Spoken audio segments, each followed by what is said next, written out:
Have you ever just wondered why it's so unbelievably hard to get a good habit going, like hitting the gym, but it's even harder to stop a bad one, like mindlessly scrolling on your phone?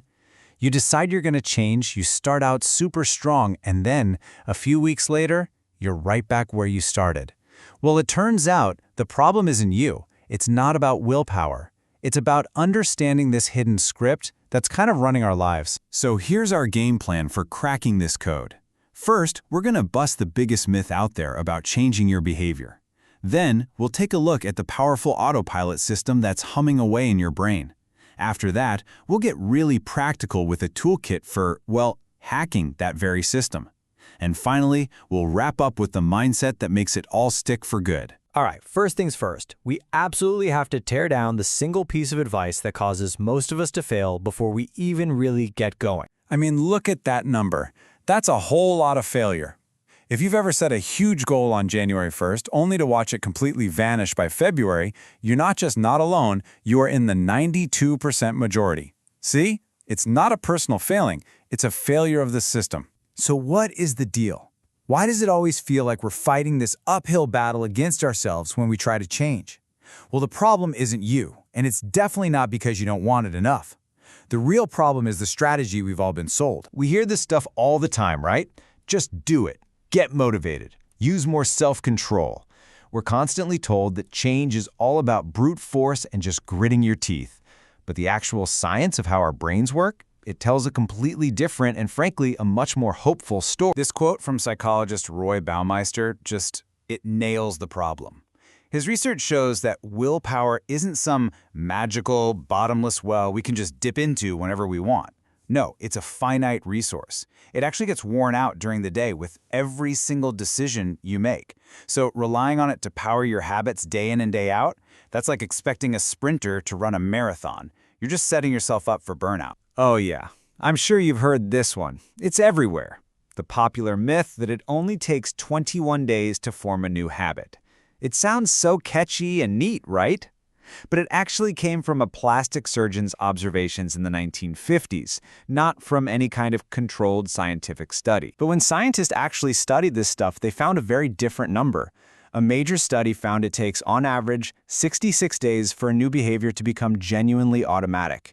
And get this, the range was huge, from 18 days for some people all the way up to 254 for others. So, the most important point here is give yourself time. Real change is a process, not some 3-week sprint. So, if just trying harder and using willpower is basically a dead end, what's the alternative? Well, let's pop the hood and look at the powerful, ancient system that's really running the show. It all comes down to this simple 3-part process. It's the engine behind every single one of your habits. From something good, like brushing your teeth, to something not so good, like checking your phone the second you feel bored. It's a core part of how our brains are wired to, save energy. And this little loop is running our lives way more than we realize, shaping about 40% of our daily actions without us even thinking about it. It all starts with a trigger, which scientists call a cue. This could be a time of day, a place, a feeling, or even the thing you just finished doing. The cue is the starter pistol that tells your brain, okay, time to run that program. And boom, you're on autopilot. The reward. That's what seals the deal. It's that little hit of pleasure or relief you get right after. This releases a chemical called dopamine, which basically tells your brain, yes, that was good. Remember what you just did and do it again next time. And that dopamine rush is what locks in the habit and creates the craving. This image just perfectly illustrates the battle, doesn't it? Our conscious mind, the part with all the good intentions and willpower, is trying to fight this deeply buried automatic process in our unconscious mind. It's like consciously trying to tell your heart to beat differently. The unconscious system is older, it's way faster, and it's a heck of a lot more powerful. Okay, so now we understand the machinery that drives our behavior. Let's get to the good part. Instead of fighting against the habit loop, we're going to learn how to work with it. See, you don't need more willpower. You just need a better system. And these 4 strategies are the levers you can pull to basically re-engineer your own habit loops, making the good habits way easier and the bad habits much, much harder. First up, start tiny. One of the biggest mistakes we make is starting way too big. Your new habit should be so ridiculously easy that you can't say no. Like habit expert BJ Fogg says, it should take less than 2 minutes. So instead of I'm going to go to the gym for an hour, it's I'm going to put on my workout clothes. Instead of I'm going to read 30 books this year, it's I'm going to read 1 page. The goal at first isn't the result, it's just making the act of showing up automatic. Next, you gotta stack your habits. This is just brilliant. You anchor your new, tiny habit to something you already do every single day without fail. The old habit becomes the cue for the new one.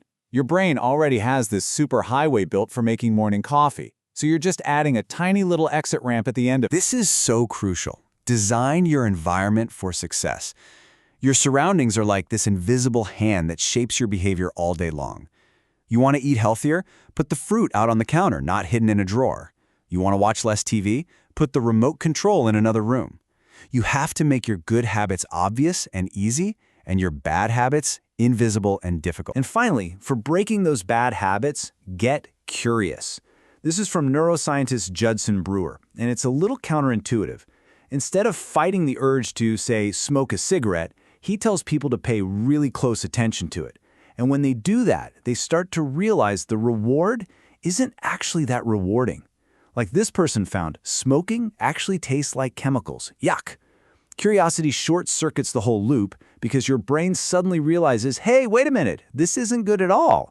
And just like that, the spell is broken. Okay, let's zoom out for a second. These tactics we just talked about are absolutely essential, but they're all powered by a deeper philosophy that makes change last, not just for a month, but for a lifetime. This right here, this is the single most important question. Because true, lasting change isn't about what you want to achieve, like losing 20 pounds. It's about who you want to become, the kind of person who is healthy and active. See, most of us work backwards. We focus on the outcome. But the most effective way is to start with your identity. You decide, I want to be a healthy person. Then you just ask, okay, what does a healthy person do? Well, they move every day. They eat well. Your tiny habits become these little votes you cast that prove your new identity to yourself. The results? They just become a natural side effect of who you are. And remember that study we talked about earlier? It also found that messing up once or twice had basically zero impact on whether a habit stuck long term. The goal isn't to be perfect. The goal is to never miss twice. If you slip up, that's fine. Just get right back on track with the very next chance you get.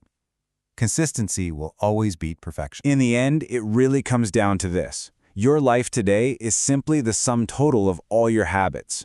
Every tiny action you take is like a vote for the type of person you're becoming. It's not about some huge, dramatic overhaul overnight. It's about those small choices, the 1% improvements that add up over time into a remarkable transformation. So the only question left is, what will you choose?